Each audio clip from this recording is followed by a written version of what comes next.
Hey guys, have you seen any of those new videos about YouTubers quitting? I've been watching them, and then I came across the video by Rick Beato where he's talking about how he finds them so fascinating. And he mentioned how he thinks the problem that's stressing all these people out so much is they hold themselves to a really strict schedule, that they get too caught up in how many views their videos get, or just the overall performance. And while I agree with those things, something about this whole YouTube stress quitting occurred to me as a musician. First of all, I'm not quitting or even thinking about quitting. I'm just sharing my thoughts with you here.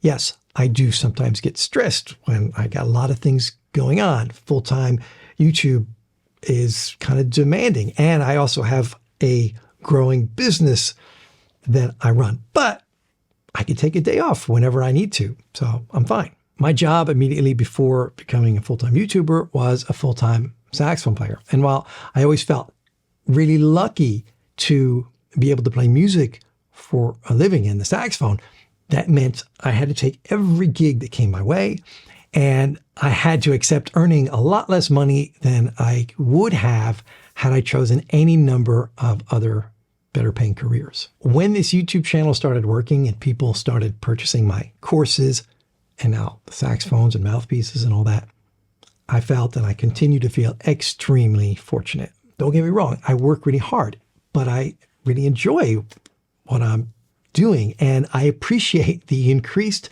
stability that this job, YouTube, has given me. You see, while being a YouTuber is not terribly stable because you're at the whim of the algorithm and all these things that are outside of your control, being a professional musician has got to be one of the least stable jobs that exists. So all those years where I was living gig to gig and I didn't have any health insurance, I had no retirement savings, all of that suffering, let's say, set me up to look at doing this as like the cushiest, easy job in comparison. Another pain point that all these quitting YouTubers bring up is, the pressure that they feel on the performance of their videos. It occurred to me that, as a musician, I would be much more embarrassed to mess up or have a poor performance on stage in front of 20 people, or just one really big musician that I admired. That would be so much harder for me to deal with than uploading a video to YouTube that flops and nobody really cares about. I mean, I even had a dream last night where I was in this club and there was all these giants of jazz, like, biggest names in jazz, like all in the room at the same time. And they're like, "Oh, it's your turn to play. Go ahead." And I panicked.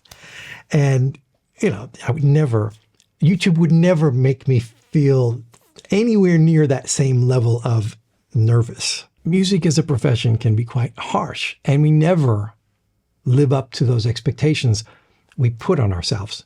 And I suppose this is another way that music thickens our skin, because as musicians, we have to deal with failure. We have to learn how to deal with failure on so many levels, and we get so much more practice at failing than most people ever do. Then it occurred to me that there is somewhat of a parallel between these YouTubers wanting to quit and musicians, because musicians sometimes want to quit, feel like quitting and giving it all up, right? Because as a job, it's really hard. The money is terrible. You might not have affordable health insurance or any retirement savings if you live in America. The other musicians you rely on can sometimes let you down. And as you get older and older, it just gets harder and harder to keep up with it all. But at the same time, for most professional musicians, playing music is something they just couldn't live without.